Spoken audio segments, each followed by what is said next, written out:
राष्ट्रपति कहले मोदी जी 1962 मसीहा कथा भूली गल कि मोदी कहले हमें भूलिनु तुम्हें भूली जाइछ गंगा गला बलिया प्रधानमंत्री छथि हम किसी को नहीं छेड़ेंगे हमें जो छेड़ेगा हम उसे नहीं छोड़ेंगे। और ये भाई माने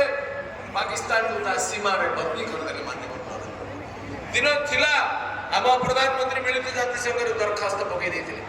निज तरफ युद्ध विराम करथिले विरोध करवाणी दिवा भारतीय जवान को कुछ मीडिया से कहिथिले हजार हजार वर्ग किलोमीटर को छाड़ी करी चीन चरण भेटी दे देलक साइड चीन काश्मीर रे अदा पाकिस्तान चरण भेटी दे देले आज से कथा नहीं आज भारत रो पार्लियामेंट रे श्रीमान Amit Shah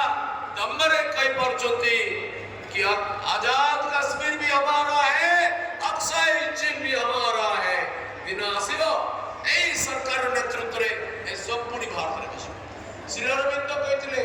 this unnatural division must Bharat को ऐतिहासिक भौगोलिक खंड भारत निर्माण